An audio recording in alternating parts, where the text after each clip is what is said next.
नमस्कार प्यारे बच्चों। आज की इस कक्षा में आप सभी का स्वागत है। कक्षा 12 समाजशास्त्र। हमारा चैप्टर का नाम है भारत में बाल श्रम तथा महिलाओं की स्थिति। मैं डॉक्टर हंसा शर्मा।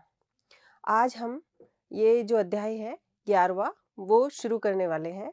तो चलिए कक्षा शुरू करते हैं। देखिए बच्चों, जो भारत में बाल श्रम और महिलाओं की स्थिति की अगर हम बात करते हैं तो सबसे पहले जो बात आती है वो है बाल श्रम किसे कहते हैं। तो इसका मतलब ये होता है कि कोई भी बालक जो कि 14 वर्ष से कम आयु का है और वो किसी जोखिमपूर्ण कार्य में लगा हुआ है, किसी उद्योग धंधे में लगा हुआ है, तो हम उसे क्या कहेंगे? बाल श्रमिक कहेंगे। और बाल श्रमिकों की जो स्थिति भारत में है, हम उसके बारे में आज चर्चा करने वाले हैं। साथ ही साथ जो भारत में स्त्रियों की स्थिति रही है, हम उसकी भी चर्चा करेंगे।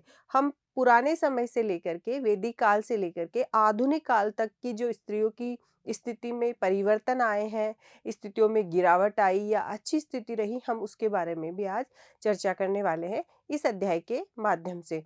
तो देखिए, जो ऐतिहासिक दृष्टिकोण की अगर हम बात करते हैं कि स्त्रियों की स्थिति कैसे रही थी ऐतिहासिक दृष्टिकोण के आधार पर, तो इसमें सबसे पहले हम वैदिक कालीन संस्कृति की बात करते हैं। उसमें क्या था कि स्त्रियों की स्थिति बहुत अच्छी मानी गई थी। वैदिक कालीन संस्कृति में उत्कृष्ट स्थिति थी वैदिक कालीन संस्कृति में। और इस समय में क्या किया करती थी स्त्रियां? इस काल में यज्ञों में भाग लेती थी, मंत्रोच्चारण करती थी और विभिन्न प्रकार के जो स्त्रियों द्वारा किए जाने वाले कार्य थे, घर के कार्य, बाहर के कार्य, सभी प्रकार के कार्यों में स्त्रियां भाग लेती थी। तो उनकी स्थिति बहुत अच्छी मानी गई थी। और साथ ही साथ उस समय पर्दा प्रथा, बाल विवाह जैसी किसी प्रकार की कोई कुरीति नहीं थी समाज में। इसके बाद देखिए, संपत्ति का जो अधिकार है और साथ ही साथ जीवन साथी को चुनने का अधिकार, विवाह का अधिकार और विवाह विच्छेद करने की भी स्वतंत्रता उस समय में थी। और ऋग्वेद में धार्मिक संस्कारों का निर्वाह पत्नी के बिना अपूर्ण माना गया है, ऐसा उल्लेख है। अगर महिला साथ में नहीं हो, धर्म पत्नी साथ में नहीं हो, तो किसी भी प्रकार का जो धार्मिक कार्य होगा वो पूर्ण नहीं होगा। फिर उत्तर वैदिक काल आता है, उसमें कैसी स्थिति रही? तो देखिए, जो उत्तर वैदिक काल जो था उसका समय था ईसा से 600 वर्ष पूर्व से ईसा से 300 वर्ष बाद का जो समय रहा है, उसमें महिलाओं की स्थिति कैसी रही थी? सम्माननीय रही थी। इस समय भी महिलाओं की स्थिति अच्छी रही है।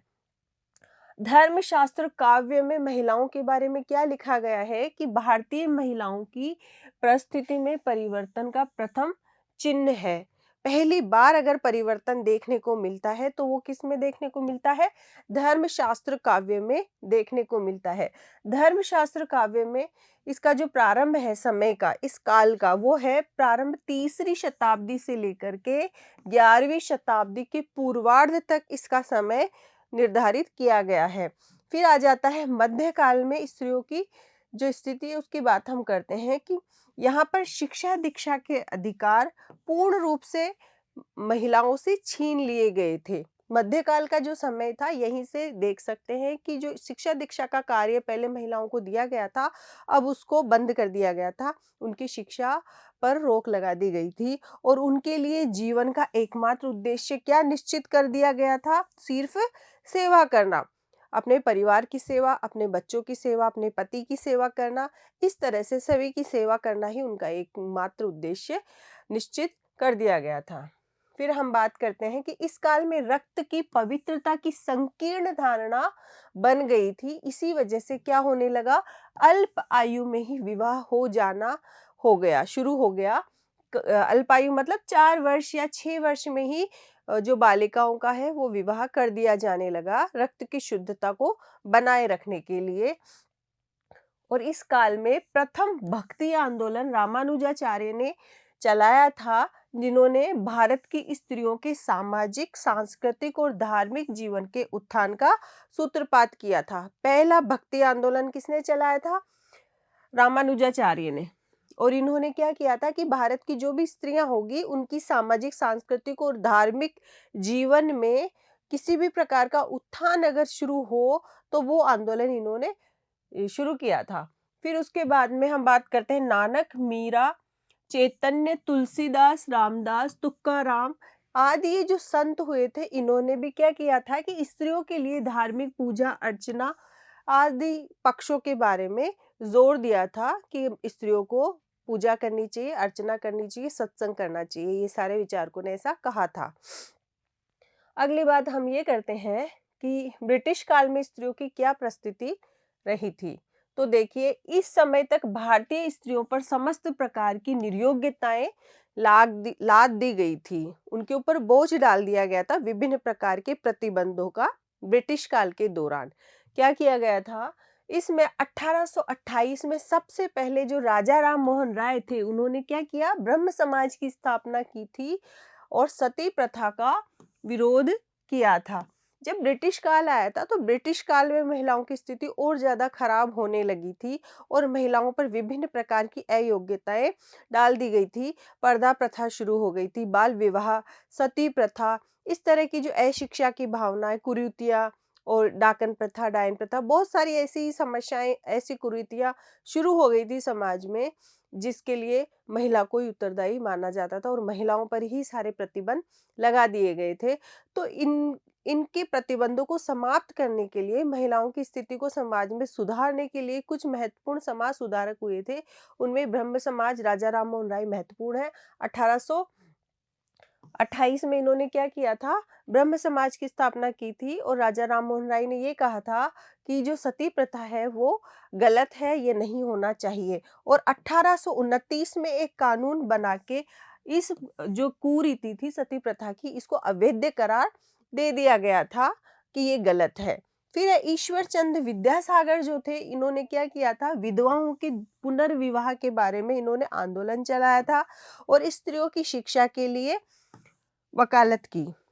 ईश्वर चंद्र विद्यासागर ने ईश्वरीय जो स्त्रियां हैं उनकी शिक्षा को बढ़ावा देने के लिए प्रयास किया था और साथ ही साथ जो महिलाएं विधवा हो जाती है उनको पुनः विवाह करने के लिए भी इन्होंने प्रयास किया था।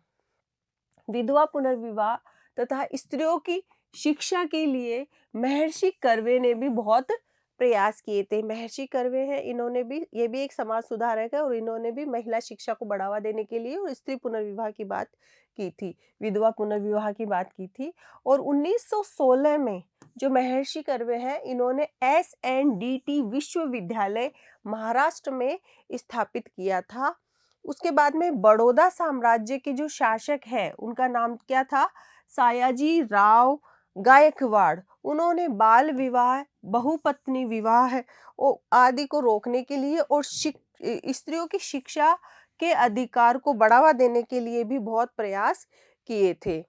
फिर है 1929 में बाल विवाह नियंत्रण अधिनियम या शारदा एक्ट हम जिसको कह सकते हैं, वो पारित किया गया था। महत्वपूर्ण है ये प्रश्न परीक्षाओं में पूछा जा सकता है कि शारदा एक्ट क्या है, कब पारित किया गया था।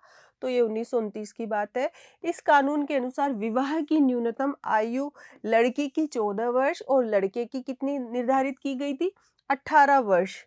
ये प्रश्न भी कई बार परीक्षाओं में पूछा गया है कि शारदा एक्ट के अनुसार विवाह की आयु कितनी निर्धारित की गई थी। तो इसमें लड़की की आयु 14 वर्ष और लड़के की 18 वर्ष निर्धारित की गई थी। फिर आपका आता है महत्वपूर्ण वैधानिक व्यवस्थाएं कि क्या क्या कानून बनाए गए थे स्त्रियों की स्थिति को ठीक करने के लिए।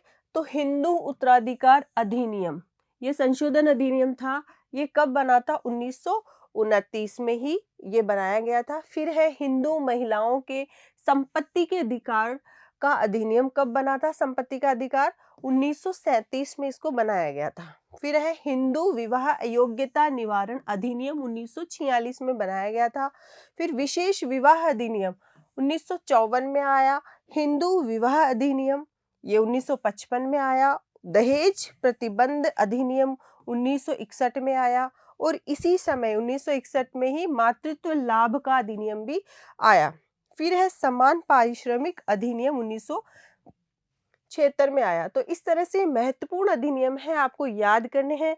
ये परीक्षाओं में जरूर आते हैं, ये सारे अपने आप में बहुत महत्वपूर्ण हैं। फिर हम बात करते हैं भारतीय स्त्रियों की समानांतर परिस्थिति के लिए किए गए प्रयासों को। हम 3 भागों में बांट सकते हैं।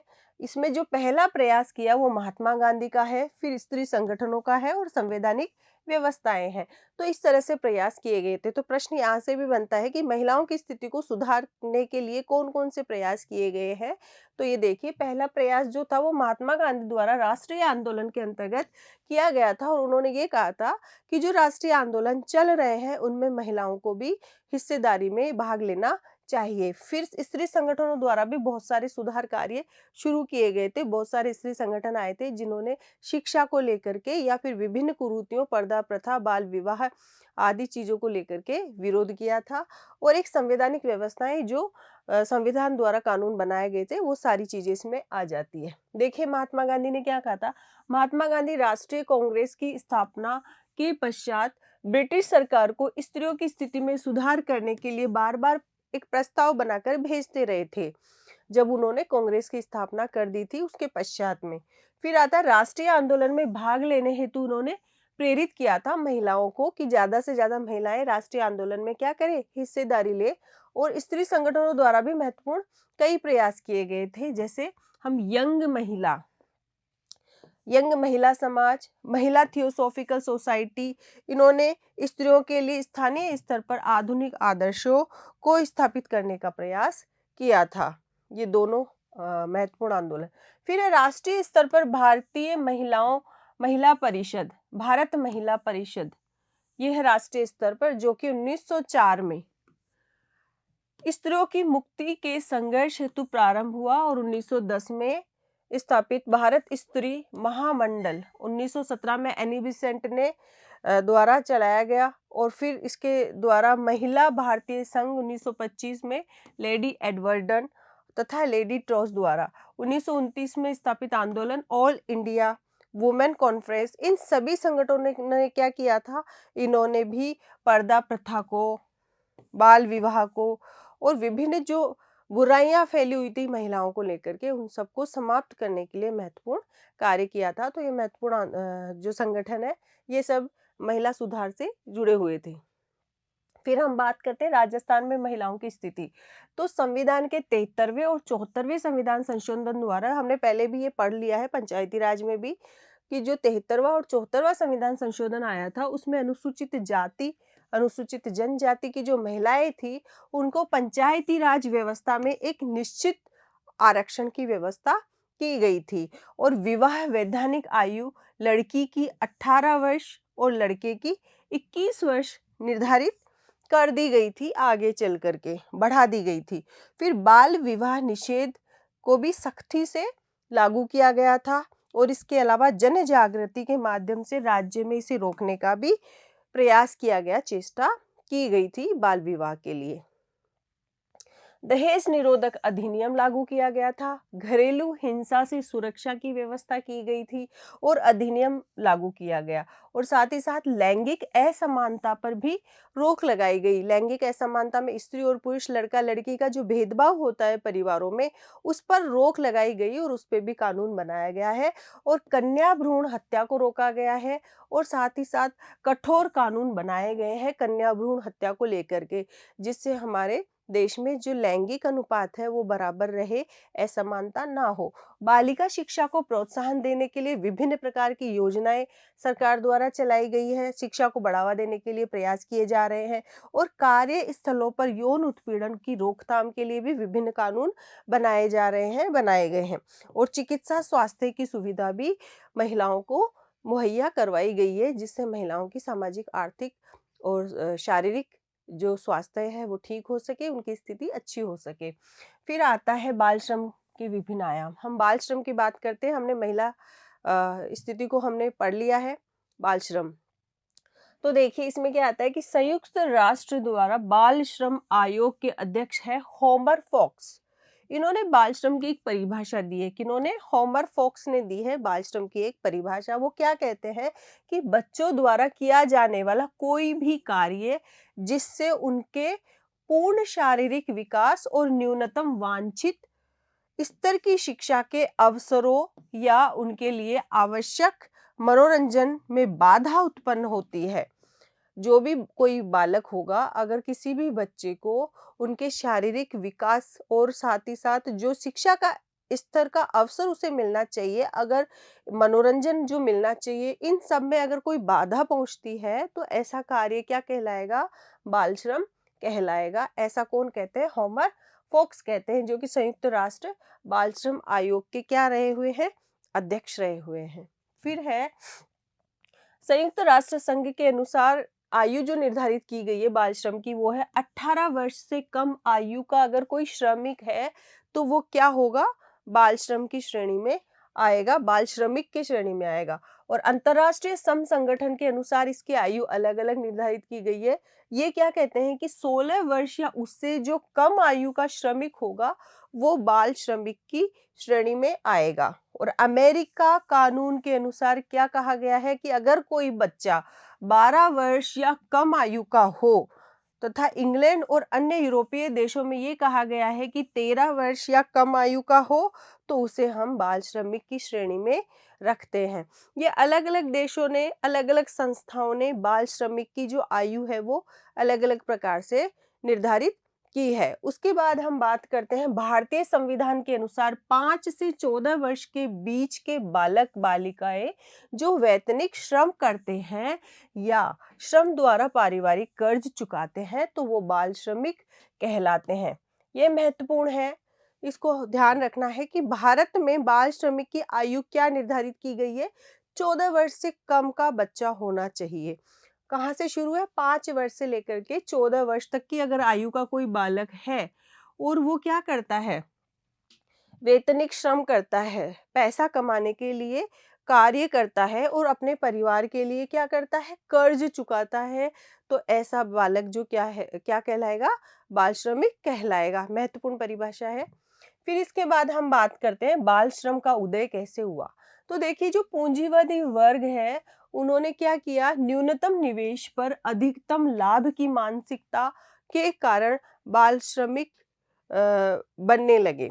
न्यूनतम तो पैसा देना पड़े, पैसा कम देना पड़े और सस्ते में ही श्रम उपलब्ध हो जाए, सस्ते में ही हमें कोई व्यक्ति ऐसा मिल जाए जो कार्य कर सके, तो उसे कहते हैं बाल श्रमिक। तो पूंजीवादी वर्ग जो था उन्होंने ऐसा कार्य किया और इसकी वजह से छोटे छोटे बालकों को क्या करना शुरू कर दिया?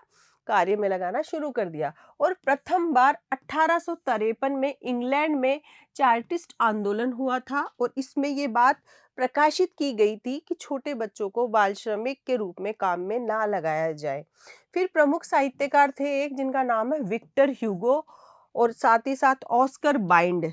ये विचारक थे। इन्होंने क्या कहा था? बाल श्रमिक को एक गंभीर समस्या समाज की मांगी और मान ली और इसके आधार पर एक लेख प्रकाशित किया था इन साहित्यकारों ने, विक्टर ह्यूगो और ऑस्कर वाइल्ड ने। अब देखिए, बाल श्रम की जो प्रवृत्ति है वो समाजशास्त्रीय दृष्टिकोण से 4 सिद्धांतों के आधार पर ये बटी हुई है। 4 सिद्धांत इसके माने गए हैं। पहला है नव पुरातनवादी सिद्धांत। अब ये सिद्धांत क्या कहता है? इसके अनुसार समाज बच्चों को उपयोग व निवेश की सामग्री मानता है और इसलिए उनके श्रम का उपयोग अपने स्वार्थ हित के लिए करता है। जो नव पुरातनवादी सिद्धांत है वो ये कहता है कि जो समाज है वो बच्चों को क्या मानता है? अपने उपयोग की सिर्फ एक निवेश और उपयोग की एक सामग्री मानता है और साथ ही साथ ये मानता है कि जो उनका श्रम है उसका उपयोग कोई भी व्यक्ति अपने स्वार्थ को पूरा करने के लिए करता है। ये बात कहने वाले हैं नव पुरातनवादी सिद्धांत के विचारक। फिर है समाजीकरण का सिद्धांत। समाजीकरण सिद्धांत के जो विचारक है वह जी रोजर्स, स्टैंडिंग जी और मेयर, ये सब विचारक और ये कहते हैं कि बाल श्रम को पारिवारिक प्रक्रिया के रूप में प्रयुक्त किया है। कृषि, घरेलू उद्योग आदि में शामिल किया जाता है बालकों को, तो उसको हम बाल श्रमिक कह सकते हैं। एक परिवार होता है जो बच्चों को सिखाता है कार्य करना, तो वो भी इसी श्रेणी में आ जाता है। तीसरा जो इसका सिद्धांत है वो है श्रम बाजार के विखंडन का सिद्धांत। इसके विचारक D.M. Golden, C. केट तथा एडवर्ड्स जैसे विद्वान इसके समर्थक है। और अविकसित देशों में जैसे पूंजीवादी उत्पादन व्यवस्था में श्रम बाजार को 2 हिस्सों में विभक्त किया गया है, बड़ा किसान और छोटा किसान। और बाजार का मालिक श्रमिक संबंधों के आधार पर ही ये विभाजन करता है। श्रम बाजार के विखंडन के सिद्धांत को ये चीजें बताती है। तो देखिए, जो अविकसित देश होते हैं उसमें क्या होता है, पूंजीवादी उत्पादन व्यवस्था में श्रम बाजार होता है और उसमें दो हिस्सों में श्रम बाजार बट जाता है, एक तो बड़ा किसान और छोटा किसान। और वहीं से क्या होता है, बाजार का जो मालिक होता है वो ही श्रम संबंधों को निर्धारित करता है। और ये जो श्रम बाजार का विखंडन का सिद्धांत है, इसी में क्या होता है, इसी में जो छोटा बाजार होता है उसमें जो छोटे छोटे कार्य होते हैं वो छोटे बालकों से करवाए जाते हैं और उदय होता है बाल श्रमिकों का। चौथा सिद्धांत मार्क्सवादी सिद्धांत है और मार्क्सवादी दृष्टिकोण पर आधारित है ये। इसके अनुसार जो मार्क्स है वो ये कहते हैं कि बाल श्रम पूंजीवादी व्यवस्था का महत्वपूर्ण अंग है और नवीन तकनीक ने अकुशल तथा सस्ते श्रमिकों की मांग को बढ़ाया है और बेरोजगारी और जीविकोपार्जन हेतु बच्चे श्रमिक बने हैं। बहुत ज्यादा बेरोजगारी है और अपना जीवन सही तरीके से, सरल तरीके से चलाने के लिए लोग, जो बच्चे हैं वो क्या बन गए हैं, बाल श्रमिक बन गए हैं। बचपन बचाओ आंदोलन की capital corruption, child labour in India नामक रिपोर्ट ने यह खुलासा किया है कि देश में 6 करोड़ बाल श्रमिक वर्तमान में मौजूद है। 6 करोड़ बाल श्रमिक। कौन कहता है? Capital corruption, child labour in India एक रिपोर्ट है, उसमें ऐसा कहा गया है। हम फिर बात करते हैं बाल श्रम के विस्तार की, कि 4 भागों में हम बांट सकते हैं। इसमें कृषि में बाल श्रम होता है, निर्माण कार्यों में बाल श्रम होता है, व्यापार में बाल श्रम होता है, घरेलू और व्यक्तिक सेवा कार्यों में बाल श्रमिक लगे हुए रहते हैं। देखिए, अब नीचे कुछ महत्वपूर्ण उद्योग धंधे बताए गए हैं जिनमें ज्यादा से ज्यादा बाल श्रमिक कार्य कर रहे हैं।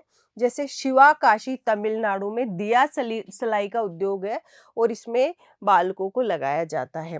जयपुर राजस्थान में बहुमूल्य पत्थरों पे पॉलिश की जाती है, जवाहरात बनाए जाते हैं, हीरे बनाए जाते हैं, तो जैन ज्वेलरी का काम किया जाता है। वहां पर छोटे बच्चे बाल श्रमिक के रूप में काम करते हैं।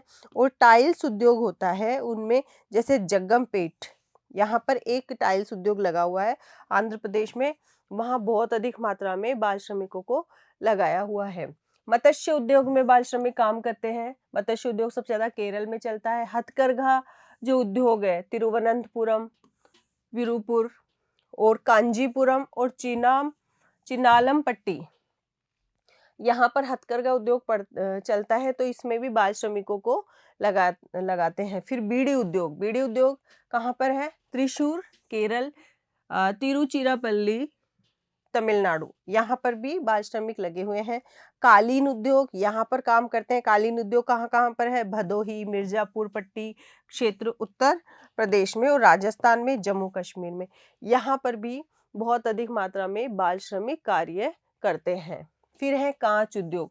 कांच उद्योग में फिरोजाबाद उत्तर प्रदेश में है। चीनी मिट्टी के बर्तन बनाने का उद्योग खुर्जा उत्तर प्रदेश में और ताला उद्योग अलीगढ़ उत्तर प्रदेश में।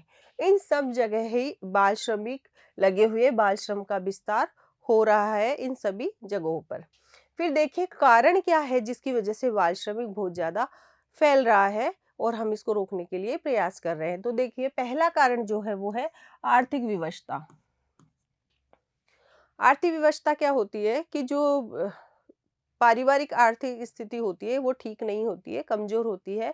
तो व्यक्ति अपनी आवश्यकताओं की पूर्ति के लिए कोई ना कोई कार्य करना चाहता है। जो परिवार है वो अपने छोटे छोटे बच्चों को ही छोटी उम्र में ही कार्य में लगा देते हैं, जिससे घर में थोड़े पैसे आते हैं और वो अपनी आजीविका चला पाते हैं। दूसरी बात है परिवार का बड़ा आकार होना। अगर कोई परिवार बहुत बड़ा है तो उसके लिए पैसे भी ज्यादा चाहिए होते हैं और आर्थिक स्थिति बहुत अच्छी नहीं है तो वो बच्चे छोटे छोटे ही कार्य के लिए निकल पड़ते हैं, आजीविका कमाने के लिए, पैसा कमाने के लिए। तो परिवार जब बड़ा होगा तो पैसा भी ज्यादा चाहिए होगा, आर्थिक स्थिति अच्छा होना भी जरूरी है। फिर है सस्ता श्रम। सस्ता श्रम होने की वजह से जो बाल श्रमिक होते हैं वो बहुत कम पैसों में ही मिल जाते हैं, तो सस्ता श्रम भी इसके लिए महत्वपूर्ण एक घटक है बाल श्रम बढ़ाने के लिए। फिर है सामाजिक ढांचा। जो सामाजिक ढांचा है वो कैसा होना चाहिए? अच्छा होना चाहिए। अगर सामाजिक ढांचा ठीक नहीं होगा तो बाल श्रम ज़्यादा बढ़ता चला जाएगा। तो समाज की अगर आर्थिक स्थिति ठीक नहीं है, अर्थात समाज बहुत गरीब है, परिवार बहुत गरीब है, लोगों की आर्थिक स्थिति निम्न स्तर की है, तो उसको ठीक करने के लिए, अपने रोज़ी-रोटी को कमाने के लिए लोग क्या करेंगे, सामाजिक अपने ज़्यादा से ज़्यादा बाल श्रमिक जो उनके बच्चे होंगे, उनको कार्यों में भेज देंगे। फिर आता है बाल श्रम के दुष्प्रभाव। क्या-क्या दुष्प्रभाव है? तो देखिए, स्वास्थ्य पर दुष्प्रभाव। सबसे पहला है, स्वास्थ्य जो है बच्चों का खराब हो जाता है जब वो श्रम करते हैं। माचिस, आतिशबाजी उद्योग, इसमें क्या होता है, पोटेशियम क्लोरेट, फास्फोरस और जिंक ऑक्साइड जैसे विषैले खतरनाक रसायन है, वो उपयोग में आते हैं। और मेघालय की निजी खदानों में 90 सेंटीमीटर व्यास के जो छोटे-छोटे गड्ढे हैं, उनमें बाल श्रमिक काम करते हैं। काँच उद्योगों में 700 डिग्री सेल्सियस के तापमान वाली भट्टियों में काम करते हैं ये बच्चे। इन सभी के कारण क्या होता है, बाल श्रमिकों में टीबी, कैंसर, सांस की बीमारियाँ, चर्म रोग, फोटोबिया, दमा जैसी बीमारियों का शिकार ये बच्चे हो जाते हैं। विभिन्न बीमारियाँ इनको लग जाती हैं। फिर हम देखते हैं दुष्प्रभाव जो है इनके, उनके सामाजिक व मानसिक विकास को भी क्षति पहुंचती है और इनकी शिक्षा पूर्ण नहीं हो पाती है और अनेक इच्छाएं जो है इनकी अतृप्त रह जाती है, जिसकी वजह से इनमें अपराधों की वृद्धि होने लगती है। अब हम जो बाल श्रम के महत्वपूर्ण मुद्दे हैं, उस पर सरकार की क्या नीति है, इसकी बात करते हैं। तो देखिए, बाल श्रम समिति 1979 में सरकार ने बाल श्रम की समस्याएं के अध्ययन के लिए एक समिति का निर्माण किया है। उसका नाम है गुरुपाद स्वामी समिति। महत्वपूर्ण है, आप इस नाम को याद रखें, गुरुपाद स्वामी समिति, जो किससे संबंधित है, बाल श्रमिकों से संबंधित है। कब बनाई गई, 1979 में बनाई गई थी। और समिति के अनुसार जब तक देश में गरीबी रहेगी, तब तक बाल श्रम को समूल नष्ट नहीं किया जा सकता है। खतरनाक क्षेत्रों में बाल श्रम पर प्रतिबंध लगाना और अन्य क्षेत्रों में कार्यकारी परिस्थितियों को विनियमित करना और उसमें सुधार लाना, ये महत्वपूर्ण कार्य इस समिति के थे। बाल श्रम को हम खत्म नहीं कर सकते, पर उनके लिए कोई ऐसे क्षेत्र निर्धारित कर सकते हैं जहाँ पे बाल श्रमिकों को आसानी से कार्य करना हो। समिति ने सिफारिश की कि कामकाजी बच्चों की समस्याओं से निपटने के लिए विविध नीति दृष्टिकोण की जरूरत है। कौन सी नीति दृष्टिकोण, विविध नीति दृष्टिकोण की जरूरत है। गुरुपाद स्वामी समिति सिफारिशों के आधार पर 1986 में बाल श्रम निषेध और विनिमय अधिनियम लागू किया। कब किया गया, 1986 में। और इस दृष्टिकोण के अनुसार 1987 में बाल श्रम पर एक राष्ट्रीय नीति बनाई गई। ठीक है, आगे हम देखते हैं कि जो बाल श्रम निषेध और विनिमय अधिनियम है, वो 1986 में बना था और इसमें 18 व्यवसायों और 65 प्रक्रियाओं में 14 वर्ष की आयु से कम उम्र के बच्चों को रोजगार पर प्रतिबंध लगाया गया था। अधिनियम के तहत अनुसूची में व्यवसायों तथा प्रक्रियाओं में शामिल करने का परामर्श देने के लिए एक तकनीकी सलाहकार समिति का भी गठन किया गया था। फिर अधिनियम की धारा 3 के प्रावधानों के उल्लंघन में किसी भी बच्चे को नियोजित करने वाला कोई भी व्यक्ति, अगर कोई व्यक्ति किसी बच्चे को बाल श्रम में लगा देता है, तो उसको कारावास सहित दंड का भी भागी माना जाएगा, दंड भी उसको दिया जाएगा। और दंड कितना हो सकता है, अवधि 3 महीने से कम नहीं होगी, ज्यादा होगी, और जो 1 वर्ष तक भी बढ़ाई जा सकती है। जुर्माना भी होगा उसके ऊपर। जुर्माना कितना होगा, 10,000 का। 10,000 का जुर्माना कम से कम होगा और इसको 20,000 तक का भी बढ़ाया जा सकता है। और कारावास और जुर्माना दोनों एक साथ की जा सकती है। धारा 14 के अनुसार दोनों भी उसको लगाए जा सकते हैं। और कुछ प्रावधान संविधान में भी है बाल श्रमिकों के लिए। तो कौन से हैं, देखिए, अनुच्छेद 23। अनुच्छेद 23 क्या कहता है, मानव दुर्व्यवहार और बलात् श्रम का प्रतिरोध करता है। किसी भी जो बालक है उसको हम जबरदस्ती कार्य में नहीं लगा सकते हैं। अनुच्छेद 24 क्या कहता है, कारखानों में बालकों के नियोजन का प्रतिबंध लगाता है 14 वर्ष से कम आयु के बच्चों का। कारखाना एक्ट 1922, इसमें क्या प्रावधान है? देखिए, इसमें आयु 15 वर्ष, कार्य के घंटे 6 घंटे निर्धारित किए गए हैं। आयु कितनी है? आयु है 15 वर्ष और काम कितने घंटों तक एक बालक कर सकता है? 6 घंटे तक। और इन 6 घंटों में विश्राम काल और मध्यांतर, उसका लंच का टाइम, विश्राम का टाइम भी इंक्लूड रहेगा, शामिल रहेगा। फिर हम बात करते हैं कारखाना एक्ट 1948।